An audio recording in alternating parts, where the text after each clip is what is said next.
አይሆንም። እሱ አይደለም ትሩ ቸርች መለያ እሱ አይደለም። ስለዚህ ኋላ ላይ የመጣ ያንን መስፈርት ምን ታደርገዋለህ ማለት ነው? እንደዚህ ወደ ጎን ወደ ግራ ወደ ጎን እያደረግ አሁን እነዛ ኤርሊ ቸርች ተቀባይነት ነበራቸው ወይ? ከ100 እስከ 325 ነበራቸው ባይዞ። ያንን ግን ብቸኛው ማረጋገጫ ብለህ ስትመጣ ወግድልኝ እያልኩ ነው ወደ ፊት ለፊት ወደ ኋላ መሄደው። ስለዚህ እንደዚያ እያደረግ ይህንን ሰፊስ የሚያደርግልኝ ፊት የሚያደርግልኝ የቱ ነው ብለህ ምርጫ እንትኑን እኮ ነገርኩ። መርጣ አንዱ ላይ ትገባለህ ማለት ነው። ዳስ ቴንኪው አማን። እሺ አመሰግናለሁ ብራዘር።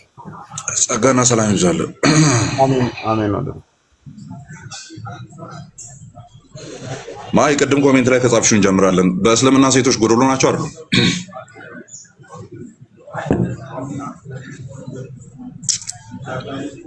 ተው ያልሽኝን ሰላም ብዬሻለሁ። ተው ካልሽኝ ከሱ እንጀምር። ሴቶች ኮንሸሳቸው ጎዶሎ ነው አይደለም? በሙሐመድ እምነት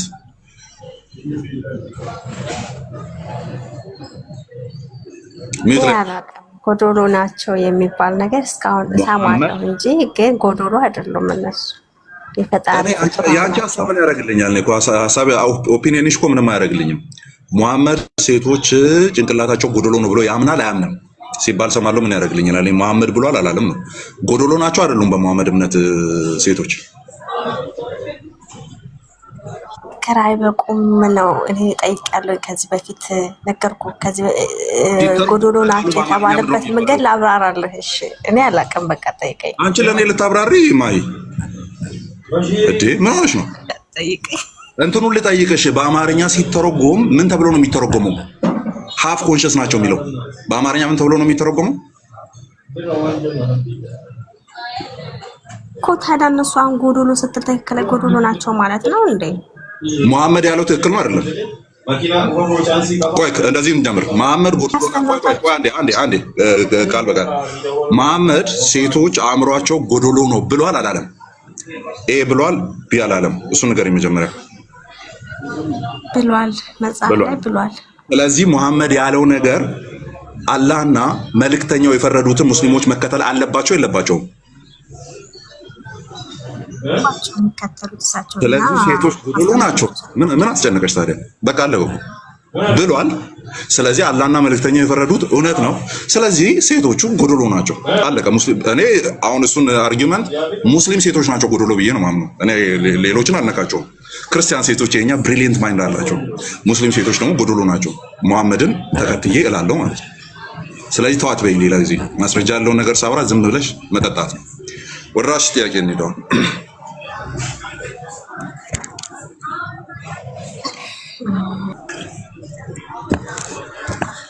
እኔ ጥያቄ ማለት ነው ዮሐንስ ወንጌል ምዕራፍ 1 ቁጥር 17 ላይ እግዚአብሔርን ያየው ማንስ አንድስ እንኳን የለም መቼም ደግሞ ሊያየው አይቻልም ይልና እግዚአብሔርን እንዳዩት ደግሞ ነቢያቶች ላይ ብሉይ ኪዳን ላይ ብዙ ቦታ አለ። ለምሳሌ ኖህ እንዳገኘው፣ አብርሃም እንዳየው ዘፍጥረት 18 ላይ እነዚህ ነገሮች አሉና እንዴት ነው እሱ የሚታየው? ምክንያቱም መቼም ብሏል። መቼም ማየት እንደማይቻል እግዚአብሔርን ፊቸርንም ፓስትንም እንትን ብሏል አስቀምጧል። እንዴት ነው የሚታየው እሱ ጋር? ኦኬ such a wonderful question. ዮሐንስ ወንጌል እዛው እኮ መልሱን ያስቀምጣል። እዛው መልሱን ያስቀምጣል ማለት ነው። እስቲ ቃል በቃል አንቺ ቶሎ ቶሎ ሚውት ስለምታረጊ እኮ ማውራት አንችልም። አሁን ችግሩ ምንም ይረብሽ ድምጽ የለ። እኔ ሚውት ባታረጊ ደስ ይለኝ። ባክ ኤንድ ፎርስ ኧረ ምንም አይረብሽም። ምንም ንጹህ ነው። ዮሐንስ ወንጌል ምዕራፍ 1 ስለሆነ እየጠየቅሽኝ ያለሽው ደግሞ በዚህ ቁጥር 17 አይደለም ቁጥር 18 ስለሆነ ኦኬ ቁጥር 18 ስለሆነ አንድ ላይ እንሂድ። በመጀመሪያው ቃል ነበረ፣ ቃልም በእግዚአብሔር ዘንድ ነበረ፣ ቃልም እግዚአብሔር ነበረ አለ አይደለ? አንዴ እዚህ ጋር ፓዝል እያመጣብኝ ነው ያለው። አንዴ ጥቅስ ላይ ጥያቄው ቃል ነበረ፣ ቃልም ከእግዚአብሔር ጋር ነበረ፣ ቃልም እግዚአብሔር ነበረ፣ ይህም ከመጀመሪያው በእርሱ ዘንድ ነበር አለና ቁጥር 14 ላይ ቃልም ስጋ ሆነ ይላል አይደለ?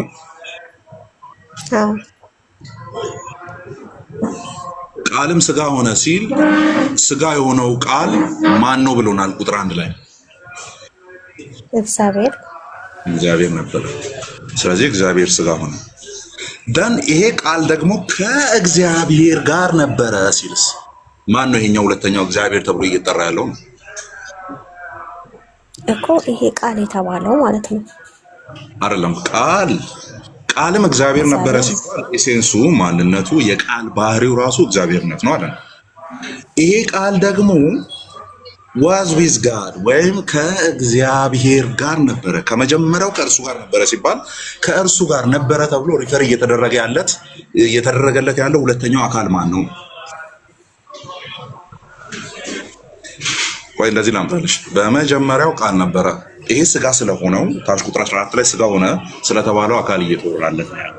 በመጀመሪያው ቃል ነበረ፣ ቃልም በእግዚአብሔር ዘንድ ነበረ ወይም ከእግዚአብሔር ጋር ነበረ። ማን ነው የኛው ሁለተኛው ነበረ እየተባለ እየተጠራ ያለው እግዚአብሔር ማን ነው? ኦኬ አብን ነው። ነበረ እየተባለ የተቀመጠው አብን ነው። ቃል ከእግዚአብሔር ጋር ነበረ ከተባለ ቃል ከአብ ጋር ነበረ ነው። ያ ከአብ ጋር ነበረ። አሁን ሩቅ ሳትሄጂ እንዳትረሺ ማለት ነው። እንዳትረሺ ሩቅ ሳትሄጂ ይሄንን ያዥና ወደ 18 ረጃ አንቺ ወደ ጠቀሽው ጥቅስ መቼም ቢሆን እግዚአብሔርን አይቶት የሚያውቅ የለም። ስጋ የሆነውን ነው ወይስ ከቃል ጋር ነበር የተባለውን ነው እያወራ ያለው? አይሽ ከቃል ጋር ነበረ የተባለው ነው። እሱ ማን ነው? አብ ነው። ስለዚህ አብን ማንም አይቶት አያውቅም ተብሎ ነው የምትተረጎመው። ዳሴ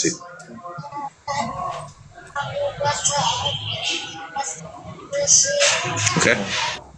አብን አንድስ እንኳን አይቶ የሚያውቅ የለም፣ ወደፊትም አናየውም። ነገር ግን አንቺ እንዳልሽው ብሉይ ኪዳን ላይ የተለያዩ ቦታዎች ላይ ታይቷል አይደለ? ለምሳሌ የእስራኤል 72ቱ ሽማግሌዎች ተራራ ላይ ወጥቶ የእስራኤልን አምላክ አዩት ይላል አይደል? አጋር ምድረ በዳ ላይ የሚያየኝን አይቼዋለሁ አለች። ኤልሮኢን አይቼዋለሁ አለች።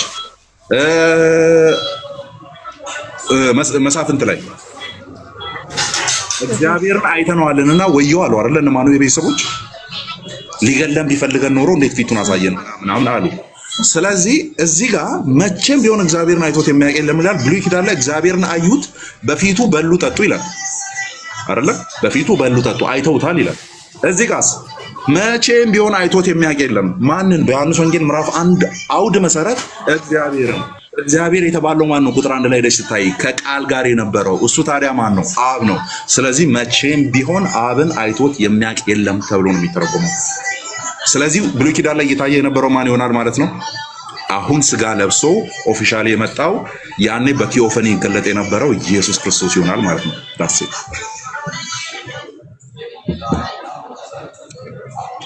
እንደዛ እንደሆነ አንድ ማስረጃ ላምጣልሽ። አንድ እንትን ላምጣልሽ። አብሮ ነው ይሄ ነገር ሊዘጋ ነው መሰለኝ። ምንም እኔ ጋር ደግሞ እንትኑን አላመጣም አለ። በብሉይ ኪዳን ሲታይ የነበረው ኢየሱስ ነው ማለት ነው። ኢየሱስ ነው መሆኑን አንድ የመጽሐፍ ቅዱስ ክፍል አምጥቼ አሳይሻለሁ። ማንዬ ትንሽ ትቀንሽልኝ። ማን ትንሽ ቀንስልኝ። እየረበሽ ትንሽ ቀንስልኝ። ትንሽ ይሄ ነገር የምር አንድ ላይ ሊዘጋብኝ ነው መሰለኝ። እንትኑን ፐዝሉን አያመጣልኝም። ካውንት ዳውኑ እየቆጠረ ነው ያለው። ላይክ ኦኬ ኦልሬዲ ጨርሷል። እንዴት እንደማደርገው አላውቅም። ከዛ ጋር ድጋሚ እገባለሁ። ኦኬ ዘጋ ትገባለህ፣ ግን እስከሚዘጋ እንትን አይደለም። ጠፍቷል፣ ከስክሪኑ ላይ ጠፍቷል። አሁን አሪፍ ነው። እሺ መልካም። ይሰማል ድምጼ? ሰላም ነው? ይሰማል። በቃ እሺ። ባይብል ይዘሻል ወር ስልክሽ ላይ ባይብል አለ? እኔ አንድ ስልክ ነው ያንሱት። አላስኩም፣ ትንሽ ራቅ ላለሁበት ቦታ። እሺ ባይብል ያላችሁ ሰዎች ባይብል ቢኖርሽ እያነበብሽልኝ ብናየው ጥሩ ነበር። በአንዴ እንድትይዙ ማለት ነው። በአንዴ እንድታገኙ ሐሳቡን። አሁን የቅድሙን በአንዴ አንድ ላይ አየንና 14 ላይ ወርደን 18 ፈታ ነው። እሺ የያዛችሁ ሰዎች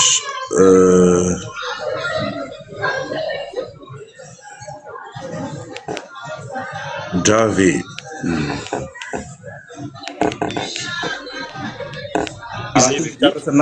አራትን ትጨርስና እረፍት ታደርጋለህ። ማሂ ስሚ ከአራት ላይ ጥያቄ ጠይቅሻለሁ እና አንተ ረጋ ብለህ አንብብ። እሺ።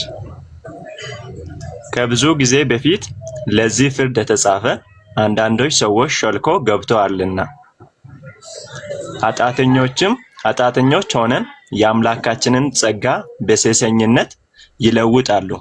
ንጉሳችንና እስከዚህ ያለውን ያዝ።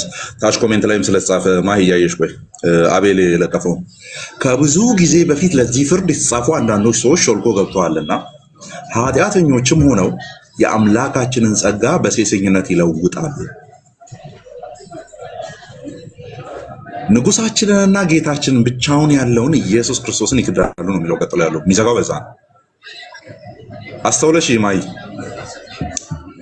ኃጢአተኞችም ሆነው የአምላካችንን ጸጋ በሴሰኝነት ይለውጣሉ አለና የአምላካችንን ጸጋ በሴሰኝነት ይለውጣሉ አለና ንጉሳችንና ጌታችንን ብቻውንም ያለውን ኢየሱስ ክርስቶስን ይክዳሉ አለ። አሁን ኦኬ፣ አንዴ ስልክ ላንሳ። ቆይ አንዴ ሴሰኝነት ይለውጣል። እዚህ ጋር የአምላካችን ጸጋ ሲባል አምላካችን የተባለው ማን ነው ይመስልሽ? ምክንያቱም ቀጥሎ ብቻውን ያለው ንጉሳችን ተብሎ ይጠራል። ሌላ አካል አለ። እዚህ ጋር የአምላካችንን ጸጋ በሴሰኝነት ይለውጣሉና ሲል አምላካችን ተብሎ እየጠራ ያለው ማን ይመስልሻል?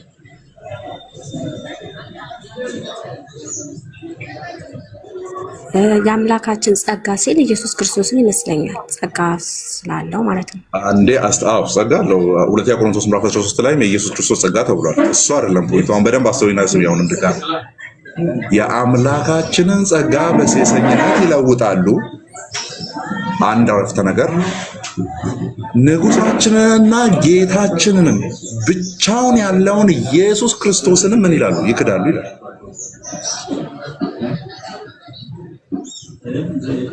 ለኢየሱስ ክርስቶስ ንጉሳችንንና ጌታችንን አለ።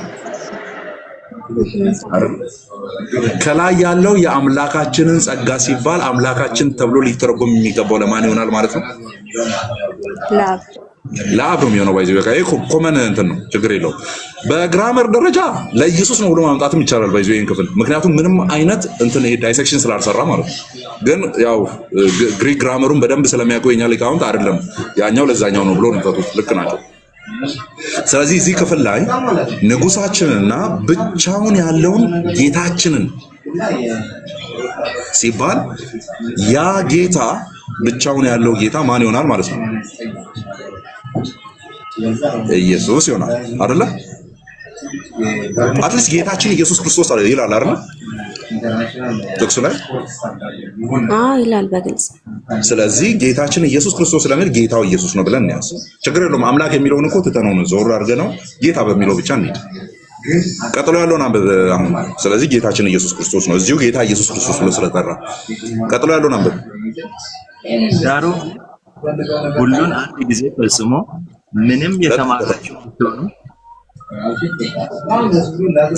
ዳሩ ግን ሁሉን አንድ ጊዜ ፈጽሞ ምንም የተማራችሁ ብትሆኑ ጌታ ከግብፅ ሀገር ሕዝብን አድኖ የማያምኑትን በኋላ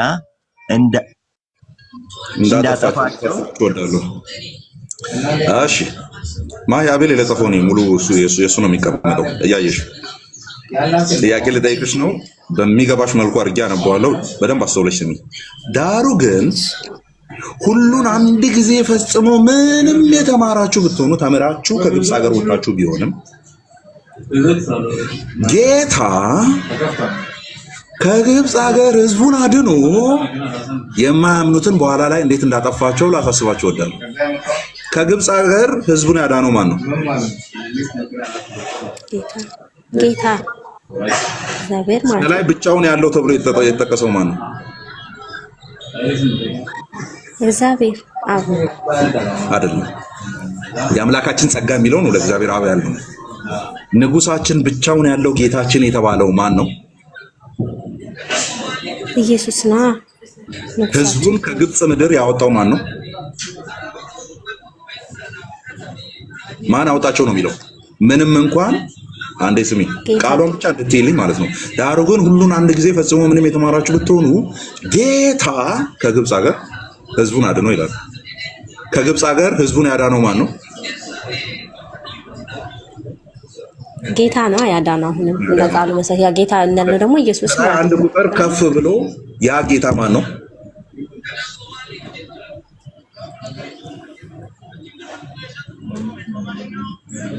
አንድ ቁጥር ከፍ ብሎ ያ ጌታ ማን ነው? ብቻውን አለ የተባለው ብቻውን አለ የተባለው ጌታ ኢየሱስ ነው። ህዝቡን ከግብፅ ምድር ደግሞ አወጣ የተባለው ማን ነው? እንዴት እንደዚህ ይሆናል? አሁንም እኮ ኢየሱስ እየመጣ ነው እንዴ? ለምን እግዚአብሔር አይደለም እንደ ከግብፅ ያወጣቸው? ኤስክሎዝ እንኳን ገባሽ። ያልገባሽ መስሎኝ ነበር። እንኳንም ገባሽ። አየሽ ቁጥር 4 ላይ ንጉሳችንና ብቻውን ያለው ጌታችን የተባለው ኢየሱስ ክርስቶስ ነው። ጌታ ኢየሱስ ብሎ በስም ጠርቶታል። ደን ያንኑ ጌታ ነው ቁጥር 5 ላይ ከግብፅ ምድር ህዝቡን አወጣ የሚለው እሱን ጌታ ነው ባይዘ። ስለዚህ ከግብፅ ህዝቡን ያወጣው ማን ነው? ኢየሱስ ክርስቶስ ነው። ስለዚህ ቀድሞ ነበር። አየህ፣ ስለዚህ ሲታይ የነበረው እሱ ነው ማለት አብ አይደለም።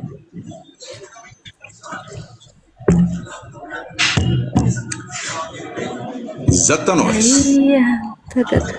እንዴት አድርገህ እንደምታቀላልፈው ግራ የሚገባኝ ጌታ ሆይ። እንዴት ነው ግራ የሚገባሽ? ቆይ ማለት ከላይ ቁጥር 4 ላይ ብቻውን ያለ ትክክል እኮ ነው ያመጣህበት የራስህ ትክክል ሆኖ ካገባና ችግር የለውም።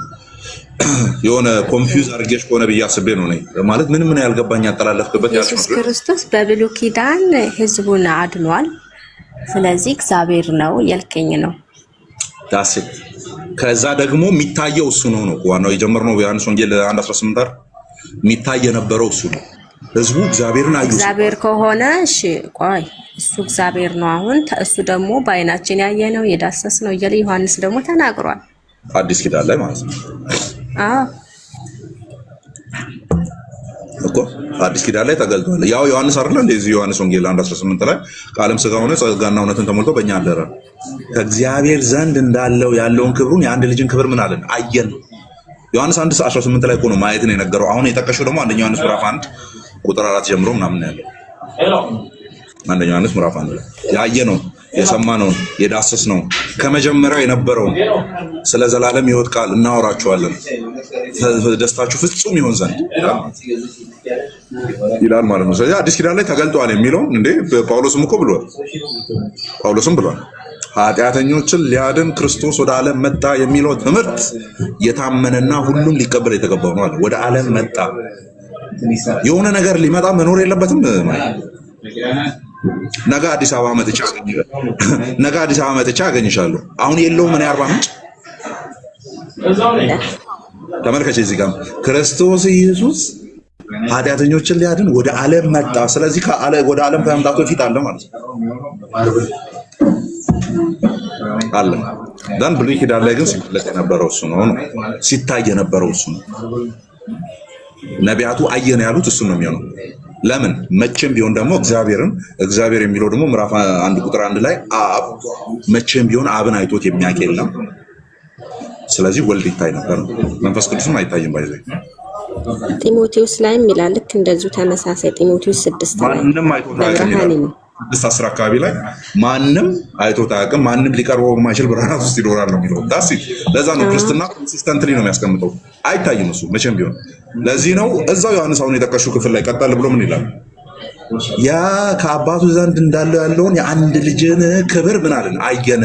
ሲገለጥ ክብሩን ሲገልጥ አየነ። ስለዚህ የአብ ክብር ማኒፌስት የሚደረገው በልጁ ነው ማለት ነው። የሚገለጠው በሚታይ መልኩ የሚገለጠው በልጁ ነው። ኦኬ በልጁ ነው። አብ አይታይም ማለት ነው። ፈጽሞ አይታይም፣ ለዘላለምም አይታይም እሱ። ለዛ ነው እኮ እኔን ያየ አብን አይቷል ያለው። በቃ ስለዚህ አሁን የምደሰተው ኢየሱስን ሳይ በቃ አብ እንዳየው እርግጠኛ ሆናለሁ። በዛ እደሰታለሁ ተዋለሁ እንጂ ለዘላለም አናየው። መንፈስ ቅዱስ ለዘላለም አናየው። የመለኮትን ሙላት ግን የአብንም የወልድንም የራሱንም የመንፈስ ቅዱስንም ሙላት የሆነውን ያን የመለኮት ሙላት ግን በልጁ ላይ ነው የምናየው፣ በክርስቶስ ኢየሱስ ላይ እናያለን። ራእይ መጨረሻም ሲዘጋ እንደዛ ብሎ ነው የነገረን። ምን ብሎ ያዩታል፣ በጉን ያዩታል፣ ያመልኩታል ይላል። በጉን እያመለኩ ኖራል። የታረደልኝ እሱን አየዋለሁ። በጉን ያመልኩታል የሚላለ እኔ እንደውም ራእይ ላይ ልጠይቅህ የምፈልገው ራእይ 4 እና 5 ላይ ለኢየሱስና ለእግዚአብሔር አብ የተለየ ምስጋና ነው ያለው። ላብ ቁጥር 4 ላይ ምን ይላል? ምዕራፍ የቱ ጋር ነው የተለያየ ምስጋና የቀረበው? ለምሳሌ ኦኬ፣ ለምሳሌ ምዕራፍ 4 ቁጥር 10 እና 11 ላይ ለአብ የሚቀርበው ምስጋና ሁሉን ፈጥረሃል እያሉ ምስጋና ያቀርቡለታል። ለኢየሱስ ክርስቶስ ደግሞ ምዕራፍ 5 ላይ ቁጥር 9 እና 10 ነው መሰለኝ፣ እዛ ላይ ታርደሃል፣ ከነገድም ከቋንቋም ዋጅተሃል ህዝቡን እያሉ ምስጋና ይቀርብለታል። ታርደሃል ነው እያለ ያለው እንጂ ሁሉን ፈጥረሃል አይልም። እዛ ጋር ግን ፈጥረሃል ይላል ቁጥር 4 ምዕራፍ 4 ላይ ማለት ነው። እሱን ዲባንክ እናድርግ። ያው አይ ነው እኔ እንትን ልልሽ አይደለም። ኦኬ ይቅር፣ ችግር የለውም ይቅርና ጥያቄሽ ልመልስ። እስቲ 6 ስንት ነው ታወጡልኛላችሁ? ለበጉ በዙፋን ላይ ለተቀመጠው ለእግዚአብሔርና ለበጉ የሚለውን ክፍል አውጡልኝስ። ከዛ ከላይ የተዘረዘሩት ለአምላክ የሚቀመጥ ነው አይደለም የሚለውን አብረን እናያለን። ከዛ እስልምናን ቀንዱን ያው ተሰብሯል፣ የቀረውንም ካለ ፈልፍለን ቀብረን እናወጣዋለን። ያው ሌሎችም ዩኒቴሪያኖችም ይሄን ክፍል ይጠቀማሉ፣ እስልምና ብቻ አይደለም። እሺ ዴቭ ይዛላ እንደዚህ ሰው ነው። ራእይ 6 ለበጉና ለእግዚአብሔር የሚለው የቱ ጋር ነው ያለው? 6:9 ምናምን ሲቼክ አሪፍ ራእይ አምስተኛው ማታም እያለ እስቲ አሁን ቀጥል።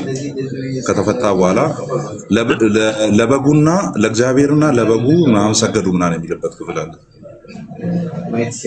አምስተኛው ማተብም በፈታ ጊዜ ስለ እግዚአብሔር ቃልና ስለጠበቁት ምስክር የታረዱትን የሰዎች ነፍሳት ከመሠዊያ በታች አየሁ። ቁጥር 10 በታላቅ 5:12 ሶሪ በታላቅ የታረደው በግ ኃይልና ባለጠግነት ጥበብን ብርታትም ክብርን ምስጋናን በረከትን ይቀበላል። ይሄ አይደለም፣ ይሄም ራሱ ቀጥታ እንትን ነው።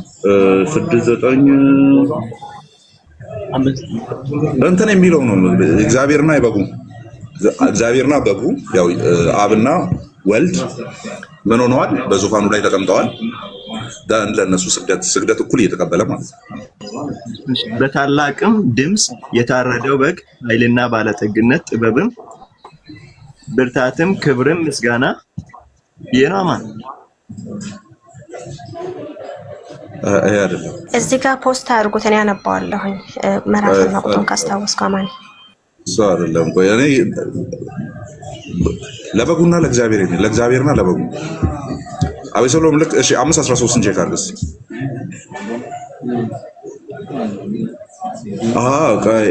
ይሄኛው ልክ ነው። 5 በታላቅ እሺ 5:12 ቼክ አድርግ። አስገባው ይከፍትልሃል። እሺ እንዴ አግኝቶ የለ እንደ ዴቪ 5:12 ቼክ አድርግ። እስላም ታላቅም ድምፅ የታረደው በግ ኃይል ባለጠግነትም ጥበብም ብታረትም ክብርም ምስጋናም በረከትም ሊቀበል ይገባል አሉ። በሰማይና በምድር ከምድርም በታች በባህርም ላይ ያለ ፍጥረት ሁሉ በእነርሱ ውስጥ ያሉ ሁሉ በረከትም ክብርም ምስጋናም ኃይልም ከዘላለም እስከ ዘላለም በዙፋኑ ላይ ለተቀመጠው ለበጉ ይሁን ሲሉ ሰማሁ። ያጅልኝ ማይታ ወደ ላይ ወጣ ብለሽ ምንድን ነው ለበጉ የሚሆነው? ድጋሚ አንብብ። ለበጉ የሚሆነው ምንድን ነው? በሰማይም በምድርም ከምድርም በታች በባህርም ላይ ያለ ፍጥረት ሁሉ። ቆይ ያዝልኝ። በሰማይም በምድርም ከምድርም በታች በባህር ውስጥም ያለ ፍጥረት በሙሉ ለበጉ ይሰግዳል። ያ በጉን ምን ያደርገዋል? ማይ በሰማይም በምድርም ከምድርም በታች በባህርም ያሉ ፍጥረታት በሙሉ ለበጉ ይሰግዳሉ። ያ በጉን ምን ያደርገዋል? ይሰግዳሉ፣ ያመልኩታል እንደማለት ነው። አምልኮት ነው፣ ያመልኩታል። አንደኛ ፍጥረታት በሙሉ በጉን ያመልካሉ ከተባለ ፍጥረታት በሙሉ ነው የሚለው። ፍጥረታት በሙሉ ከተባለ በጉ ፍጥረት ነው ወይ?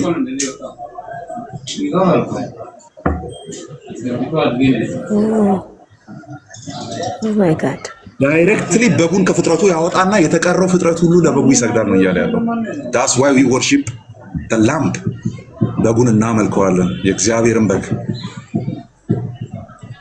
በሰማይ አየሽ አሪዮስን ይመታዋል ማለት ነው። በሰማይ ቀድሞ ፈጥሮታል የሚለውን የጆቫ ዊትነሶችን ቀንድ ይሰብራል ማለት ነው። እዚህ ጋር ለምን ምድር ሰማይ ምናምን ሳይፈጠር በፊት ቀድሞ ልጁን ፈጥሮ በሱ በኩል አድርጎ ነው ሌላውን የፈጠረው ስለሚል ማለት አሪዮስን አናቱን ይመታዋል እዚህ ጋር ኖ ወይ በሰማይ ከዛስ በምድር አይ ማርያም ላይ መጥቶ ምናምን ከተፈጠረ በኋላ በአራት መንገድ ሰው ተፈጠረ መጀመሪያ አዳም ከዛ በኋላ ሔዋን ከዛ በኋላ በማርያም በኩል ከዛ በኋላ ኢየሱስ ምናምን የሚለውን ነገር እስልምናን አናቱን ይመታል ማለት ነው።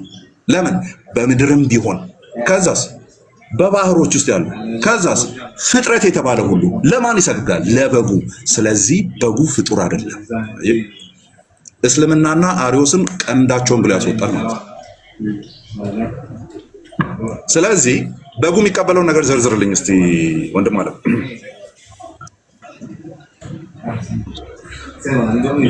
ምን ይቀበላል? ዝርዝሮቹ ያ ደግሞ አብ ሲቀበል አሳያቸዋለሁ ሌላ ቦታ ላይ በሰማይና በምድርም ከምድርም በታች በባህርም ላይ ያለ ፍጥረት ሁሉ በእነርሱ ውስጥ ያሉ ሁሉ በረከትና ክብር ምስጋናም ኃይልም ከዘላለም እስከ ዘላለም በዙፋኑ ላይ ለተቀመጠው ለበጉ ይሁን። ምስጋና፣ ክብር፣ ኃይል አይደለም እነዚህ ነገሮች አብ አልተቀበለም። ራእይ መጽሐፍ ተቀብሏል። ስለዚህ ከአብ ጋር እኩል ነው ማለት ነው። ከአብና ከወልድ ጋር ይመለካል ስንል ትክክል ነን ማለት ነው።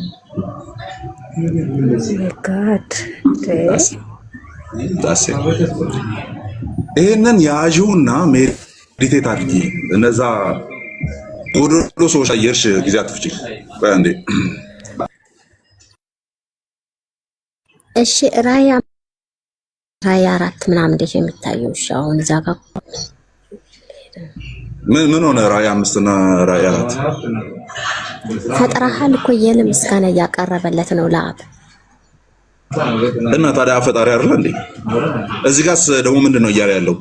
እነዛ ዙፋን ማለት ለምሳሌ ኤንሸንት ዙፋኖች እንደዚህ አይነት መቀመጫ በወርቅ የተለበጠ ምናምን አላቸው አይደል? እንደዚህ አይነት ነገር ላይ ነው መንፈስ የሆነው እግዚአብሔር የተቀመጠው ነው ክርስቲያኖች የሚያምኑት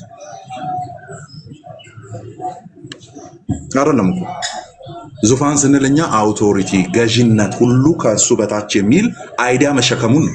ልክ አሁን በአብ ቀኝ ተቀመጠ ሲባል አብ ግራና ቀኝ ያለው እያልን ያለ ነው አይደለም።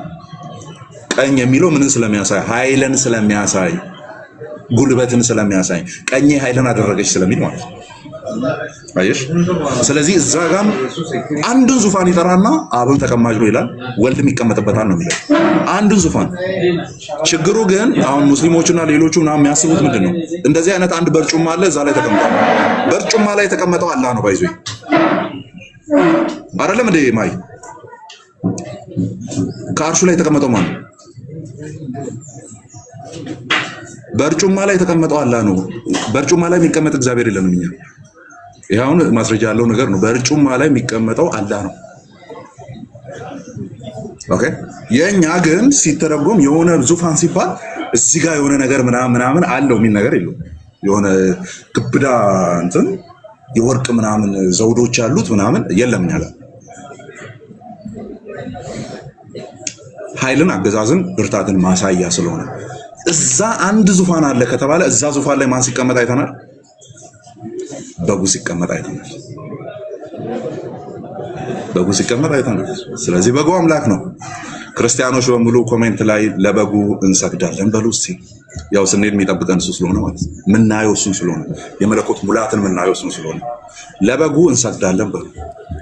ለታረደው ከነገድ ከቋንቋ ከህዝብ ለዋጀን ካህናት ላደረገን ቅዱሳን ላደረገን ለበጉ እንሰግዳለን በሉ። ያ ይሰገድለታል በጉ እናመልከዋለን። ለምን? ቃሉ ስለነገረን። ቃሉ ስለነገረን አማን ከስልጣኑ ጋር ይገናኛል። አሁን ለምሳሌ እኛ ስንሰግድ ለበጉ ስንሰግድ በሰማይ በምድር ስልጣን ተሰጥቶኛል ብሏል እና ይገዛል አውቃለሁ ኢየሱስ ክርስቶስ። ለዛ ነው የምንሰግድለት ወይስ በቃ አምላክ ስለሆነ ነው? አምላክ ስለሆነ ራእዩን 5:13 እኮ ግልጽ አደረገ። በሰማይም በምድርም ከምድርም በታች ፍጥረታት በሙሉ። ስለዚህ እነዛ ሁሉ ፍጥረታቸው እሱ አይደለም። ስለዚህ ፍጥረት ስላልሆነ አምላክ ስለሆነ የምንሰግድለት። ከዛ በስራዎቹ ኦንቶሎጂካል ናት ኦንቶሎጂካል ፋንክሽናል በሆነው ሲያደርግ ባየነው ነገር ላይ ቆመን እሱን እየዘረዘርንም ልናመሰግነው እንችላለን። ተሰቅለሃልና፣ ሞተሃልና፣ ኦኬ ህመሜን ታማሃልና፣ ምጤና ምጣሃልና እያል እየዘረዘርንም ልንሰግድለት እንችላለን። ከዛ በስጋ ያልተገለጠ የመስቀል ሞትን ያልሞተ ነገር ግን ሁሉን የፈጠረ በሁሉ የሚኖር የሚለውን ደግሞ አብን እያሰብን ምን እንላለን? እንሰግድልሃለን ልንለው እንችላለን። መንፈስ ቅዱስን ስናስብ ብሉይ ኪዳን ላይ አንተ በውኆች ላይ ስትረብብ የነበረ በፍጥረት ቀድመ ከአብና ከወልድ ጋር የነበርክ ሰማያትን ያስዋብክ የሰውን እስትንፋስ የሰራ ምን ስለሚል የእግዚአብሔር መንፈስ ፈጠረኝ የአምላክም እስትንፋስ እያደረገኝ ስለሚል የፈጠርከኝ መንፈስ ቅዱስ ሆይ እያልን አሁንም አስክራይብ አድርገን ለመንፈስ ቅዱስ እንሰግዳለን። ምንም የሚጎረብጠን ነገር የለም አይደል? አንድ አምላክ ነው፣ ኢሴንሱ አንድ ስለሆነ።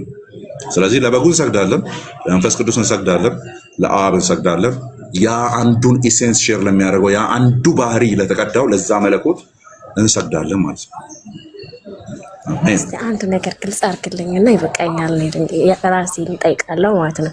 የማቴዎስ ወንጌል ምዕራፍ 2 ጀምሮ ኢየሱስ ክርስቶስ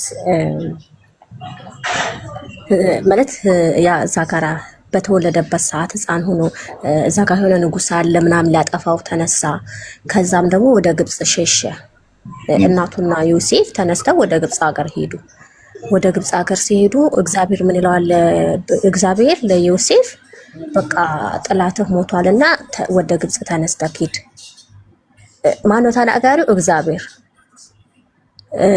ሕፃኑም እግዚአብሔር ነው። አይገባኝም። ሕፃኑም እግዚአብሔር ነው። ከዛ የሕፃኑን ነፍስ የሚፈልጉት ሞቷል ምናምን ብለዋል። ጥያቄሽ ምንድን ነው? ዛሬ እኮ ሕፃኑ ራሱ እግዚአብሔር ሆኖ ማለት ነው። እግዚአብሔር ራሱ ሆኖ ጥላትህ ሞቷል፣ ተነስና እናቱንና ሕፃኑን ይዘህ ሂድ ይለዋል። ለዮሴፍ ነው የሚናገረው። ራሱ እግዚአብሔር አይደለም እንዴ? እንዴት ሕፃን? አልገባኝም። ጌታን አልገባኝም። በቀናህም ጠይቅህ እንዳትናደድም። ኧረ እኔ አልናደድም። እኔ ምን አሜዚንግ። እንግዲህ ዮሐንስ 1:1 ላይ ስንት አካል ነው ያየ ነው? ቅድም ስናወራ እዛ ጋር ባየን እኮ የዚህን አስረዳኝ እኮ እሱ ነው መልሱ እኮ ነው። ክሊር ሆኖ እያየን ስለሆነ ማን ነው ተናጋሪው? ራሱ እግዚአብሔር አይደለም ወይ? አይደለ እያልሽ ነበረው። ስለዚህ ማን እየተናገረ እንዳለ እንድናገኝ እኮ ነው። ቅድም ዮሐንስ 1 ላይ ምንን ለማግኘት ነበር ሄድ ነው? የሚታየው ማን ነው ማይታየው ማን ነው የሚለውን አይደለ ለማግኘት ሄድ ነው። ስለዚህ እዚህ ጋር በህልም ምናምን እየመጣ የሚናገረው ማን ነው? የተወለደው ማን ነው? እሱም ለማግኘት ነው። እኔ አይዊሽ የሆነ ኮንፊውዝ ያደረግሽ ማለት ነው። ቤዚክ የሆነውን ነገር አውቀሽ እዛ ላይ ኮንፊውዝ ቢያደርግሽ ደስ ባለኝ። ለምሳሌ በሶስት አካላት የተገለጠ አንድ መለኮት ሲሉ ክርስቲያኖች ምን እያሉ ነው ያሉት? ሶስትነትን ሲጠሩ ምንድን ነው እየጠሩ ያሉት? ምን ነው እያወሩ ያሉት? ሶስትነትን ሲጠሩ ሶስት ሲሉ ምኑ ነው ሶስት እያሉ ያሉት? ማይ አብ ወልድ መንፈስ ቅዱስና አብ ወልድ መንፈስ ቅዱስ ነው ስማቸውን ነው እየጠራሽ ያለሽ። ሶስት የሚለውን ቃሏን ሲያስቡ ሶስትነቱን ለምን ጉዳይ ነው ሶስትነትን የሚጠቅሱት? ምኑን በተመለከተሽ? እንትኑን በተመለከተ እንላለን። እሺ እንደዚህ ልጠይቅሽ፣ በምርጫ አድርግሽ። ባህሪውን በተመለከተ ነው ወይስ አካላቱን በተመለከተ? አካሉ አይደለ? ስለዚህ የአብ አካል፣ የወልድ አካል፣ የመንፈስ ቅዱስ አካል የምንለው አለ። ያንን ነው ሶስት የምንለው። ስለዚህ ደግሞ አንድ ነው ስንል በምኑ ነው እያወራን ያለ ነው? በመለኮት በባህሪ በመለኮት ያንን። ለምንድን ነው ሶስት አካላት እንዳሉ ልክ በስያሜ አባትን፣ ልጅ፣ መንፈስ ቅዱስ የሚል እንዳሉ ለምንድን ነው የምትረሺው? የሆነ አንዱ እየተገለባበጠ እያወራ እንዳለ ነው የምታስቢው? ማን ነው? በዚህ ላምጣልሽ። ተራራው ላይ ያሉ ከሰማይ ድምፅ መጣ ይላል አይደለ? ሚውት አታርጊ ፕሊዝ። ረብሽ ብዬ ነው ስልክ ያወራው። አይረብሽም። ምንም የሚረብሽ ነገር የለም። ቅድም ነግሬሻለሁ። ተራራ ላይ ያለ ድምፅ መጣ። ምን የሚል? በእርሱ ደስ የሚለኝ የምወደው ልጅ ይሄ ነው። ማን ነው በእርሱ ደስ የሚለኝ የምወደው ልጅ እያለ ያለው? አብ ነው። ስለ ልጁ ይመሰከራል። ስለዚህ የሚመሰከርለት ልጅ እዚህ መሬት ላይ አለ ከደቀ መዛሙርቱ ጋር። የሚመሰክረው አብ በሰማይ አለ። ራይት? ድምፅ መጣ ከላይ አይደለ? ስለዚህ ሁለቱ አካላትን እያየን ያለ ነው አይደለ? የተወለደው ልጅ አሁን ልጄ የምወደው ልጄ ነው የተባለው ነው አይደለ? ቅድም በግርግም የተኛው ግብጽ ሂድና ምናምን እየተባለ ያለው አሁን ተራራው ላይ የምወደው ልጄ እየተባለ ያለው ነው አይደለ? አዎ እኮ እሱ ልጅ ነው። ትክክል እኮ እሱ ልጅ ነው። ደን የምወደው ልጄ የሚለው ከሰማይ የሚመጣው ድምፅ የማን ድምፅ ነው ብለናል? የአባቱ የአብ። ታዲያ በህልም እየመጣ ስለ ልጁ ጉዳይ እያወራ ያለው አባቱ ነው ብለሽ ለምን ደግሞ አትረጁ? አባቱን እኮ ልጁ ምንድነው ማለቴ ልጁ ስለምንድን ነው እንደዛ አልሳር? ኧረ ወይኔ በቃኝ፣ እኔ በቃኝ። አመሰግናለሁ። ለምን ልጁ ለምን ያደርጋል? ገና በስጋ ተገልጦ እኮ ነው ያለው አይደለ? በስጋ እየተገለጠ ነው ያለው፣ እየተጸነሰ ነው ያለው። አሁን እኮ እኩል ነው። አሁን እኮ ራእይ ላይ ስናይ በአገዛዝ እኩል አምላክ እንደሆነ አየን። እሺ እኩል ስለሆነ ለምንድን ነው አብ መቶ የማይሰቀለው? ለማ የግብር ስራው ነው እዚህ ጋር ስራው እንዲሆን እየታገልሽ ያለሽው በጌታ ስም። አብ የማይሰቀለው ስራው ስላልሆነ ነው። ለተወለደው ጉዳይ አባት የሚናገረው ለምንድን ነው ግዴታ ልጁን መናገር አለበት ብለሽ ታዲያ እንትን የምትደመድሚው? አምላክ ስለሆነ እኮ ነው እንጂ አምላክ ስለሆነ ለምንድን ነው አብ የማይሞተው? ስራው ስላልሆነ አይናገርም ነው። ስራ ስለሆነ ነው እሱ። ኦኬ እኮ ስራ ስለሆነ ለምንድን ነው እንዴ? ባይዘ በጣም የሰልፍ ዲፊቲንግ ፋላሲ እኮ ነው እየሰራሽ ያለሽ። ቁጭ ብለሽ ብታስቢ ምን ሆኜ ነው እንደዚህ እያወራ ያለሁት የምትይበትን ጉዳይ እኮ ነው እያወራሽ ያለሽ። ታውቆሻል እንዴ? ለምን ነው መንፈስ ቅዱስ የማይሞተው?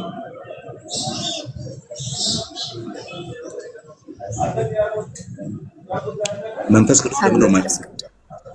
መንፈስ ቅዱስ እኮ እንደሚሞት አልተነገረም፣ አላየሁም። እኔ አካል ነው አይደለ? አካል መሆኑን በምን እናውቃለን? ለምሳሌ በርናባስንና ጳውሎስን ለለየኋቸው ለመረጥኳቸው ስራ ለዩልኝ ብሏል አይደለ?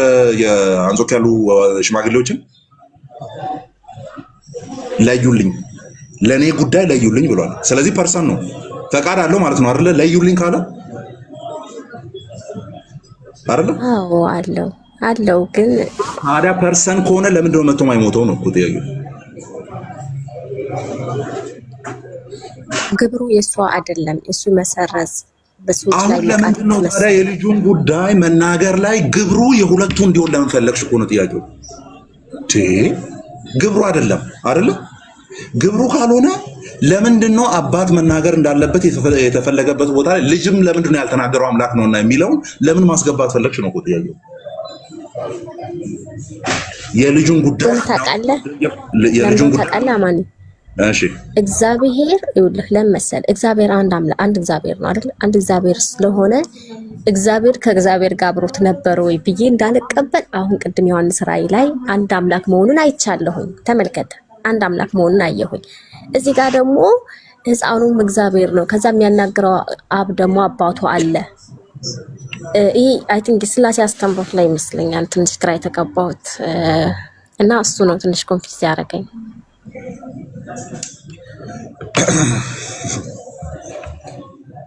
ኦኬ ሶ አይ ቲንክ ኢትስ ክሊር። ሌላ ሰው አስገብተን ብናወራም ዳት ማች ክሊር ይሆናል። አንቺ ኤርሊ ኤጅ ላይ መጨረስ ያለብሽን ነገር አሁን ገና ነው እየታገልሽ ያለሽ። ጩጬው ነሽ ሰንበት ትምህርት ቤት ላይ ማለቅ የነበረበትን ጉዳይ አሁን ገና መንደፋደፍ ነው። አሁን ገና ከዛ ሙስሊሞች በዛ ጋር መጥቶ ጭንቅላትሽን በጪስ ያጦዙታል። ከዛ ምንም የተረጋጋ ነገር የለሽም፣ ስትሽከረከሪ ነው የምትቆየው። አም ሶ ሶሪ ፎር ዩ አም ሶ ሶሪ። አሁን ቅድም ራእይ ላይ አንድ አምላክ ብቻ የሚል ነገር አልነበረም ያየነው። አሁን አንቺ ድምዳሜ ግን የሰጠሽው አንድ የሚል አይተናል ነው ያልሽው። በጉና እግዚአብሔር የሚል ነበር ያየነው። ለበጉ ለእግዚአብሔር የሚል ነበር ያየነው። አንቺ ግን አንድ ብቻ ብለሽ ነው ድምዳሜ ወሰድሽው። ተናል ዮሐንስ ወንጌል ላይ መታ ያሳየኝ እሱ ነው። ታዲያ እንደዛ ከሆነ አንዱ ለአንዱ ነው እያወራ ያለው ነው ብለን ነው ምን ደመድሞ ብለሽ ወደዛ ድምዳሜ ነው የመጣሽው። እሱን አልነበረም ሳውራ የነበረው ይሄን ሁሉ ሰዓት ማለት እንደሱ አልነበረም ሳውራሽ የነበረው። እግዚአብሔር የተባለው አብ እንደሆነ፣ በጉ የተባለው ኢየሱስ ክርስቶስ እንደሆነ፣ በሰማይም በምድርም ከምድርም በታች በባህርም ውስጥ ፍጥረት የተባሉት ሁሉ ለእሱ እንደሚሰግዱ፣ እሱ ከፍጥረት ውጭ እንደሚሆን፣ ያ ምስጋና ደግሞ ኃይል፣ ምስጋና፣ ክብር፣ ባለጠግነት ይገባል የተባለው ለአብም እንደተሰጠ፣ ያ ደግሞ እኩል እንደሚያደርገው፣ ዙፋን ሲባል ኃይል እንደሆነ ግን ያ ኃይል ለአብም ለወልድም እንደሆነ አካላትን ነበር ያሳየውሽ።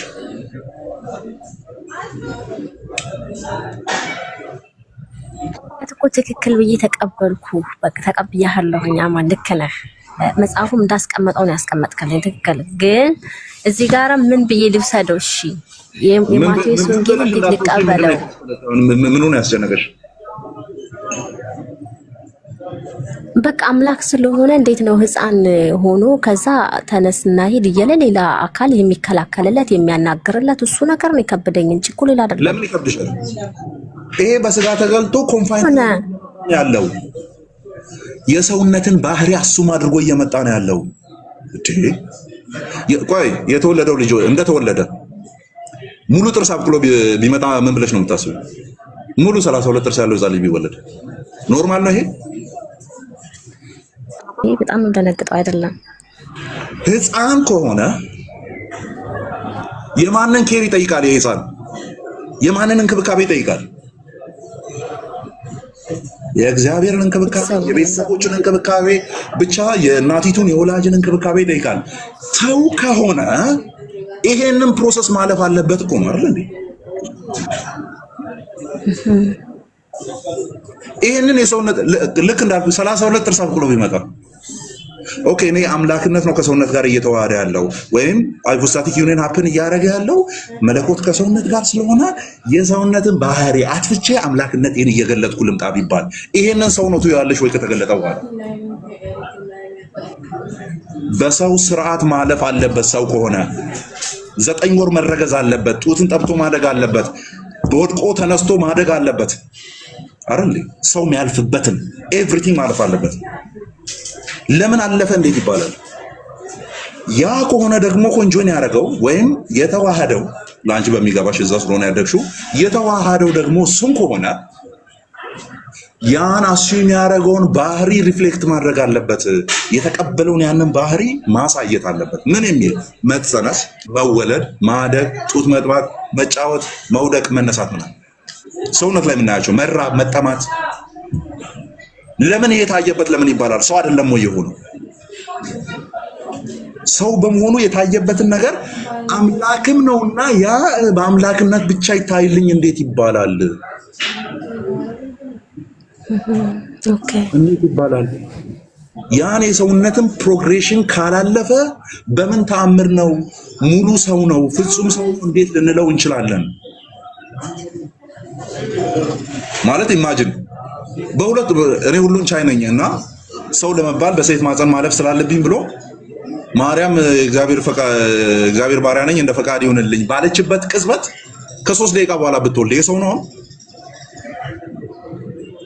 ማይ እንደ እግዚአብሔር ፈቃድ ይሁንልኝ ስለተባለ ሰው መባሌ ካልቀረ በሰው በኩል ማለፍ ስላለብኝ ብሎ ከ3 ደቂቃ በኋላ ኩፍ አለና ተወለደ። እንደዚህ አበጠና ተወለደ ምናምን ያው ሰው ይሆናል? ማድረግ ይችላል አይችልም? አሁን እግዚአብሔር እንደዛ ይሁን ቢባል እግዚአብሔር ይችላል። አየሽ፣ ስለሚችል ግን ናቹራል ህጎችን አልጣሰም።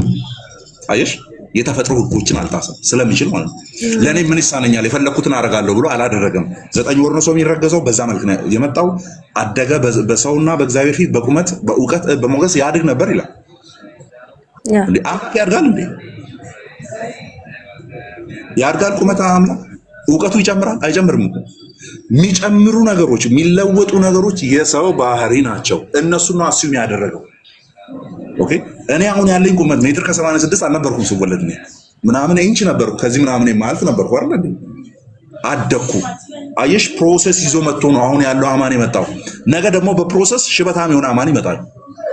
ለምን ያንን ፕሮሰስ አምላክ አይደለ እንዴ ዘሎ ለምን ሽበት ያለው አልሆነም እንዴት ይባላል? እሱ ነው እያልሽ ያለሽው ባይዞ እንጂ አምላክ ከሆነ ልጅ የሆነው ራሱ አምላክ ስለሆነ ለምን ያኛው ለዚህኛው ይወራለታል? ሲሪየስሊ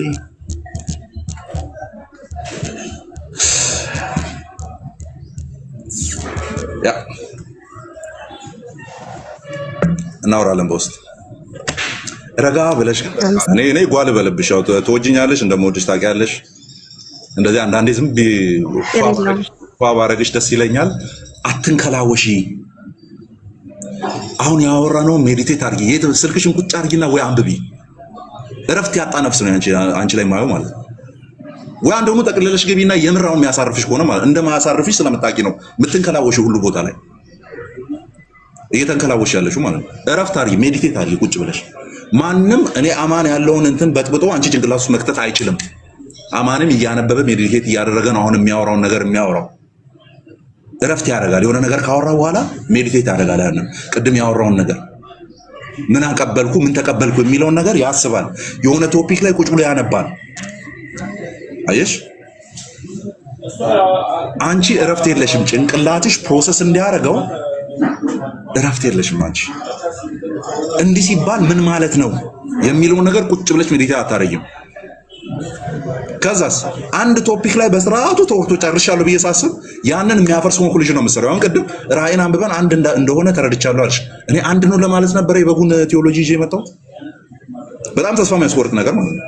ስለዚህ የሆነ ዓለም ላይ ሆነሽ ነው የምትሰሚው ነገር እዚህ ጋር ገብቶሻል። የሆነ ዓለም ላይ ወይ ቅድም የሆነ የተነገረሽን ነገር እናንተና ቤት ከፍተሽ የሰማሽውን ነገር እሱን እያሰላሰልሽ እያሰብሽ ነው እዚህ ጋር የምትሰሚው ማለት ነው። ዳት ሚንስ ፎከስድ የሆነ የተሰበሰበ ማይንድ ሴት ላይ አይደለሽም። ኦኬ፣ እናወራለን በውስጥ የቀረው እረፍት አድርጊ። ለማንኛውም ለነፍስሽ እረፍት ስጪ። አትንከላውሽ፣ በቃ አትሩጭ። የሆነ ቶፒክ ላይ በቃ ሜዲቴት አድርጊ። አንድ ቀን ሁለት ቀን ምናምን ስልክሽን ዞር አድርጊው፣ ሜዲቴት አድርጊ። ከሁሉም የሚቃርም ሰው የቱን መያዝ እንዳለበት አያውቅም። ከሁሉም የሚጠጣ ማለት ነው። በቃ አንቺ ጋር ማየው ብቸኛው ችግር እሱ ነው። ሚዲያ ላይ እንደቆየ ሰው ብዙ ሰው ጋር እንደሚያወራ ሰው አንቺ ላይ ማየው እረፍት አተሻል። ምንም ሜዲቴት እያደረግሽ አይደለሽም። ምንም ማለት ነው። ያወቅሽውን ነገር እሱን እያሰላሰልሽ አይደለሽም።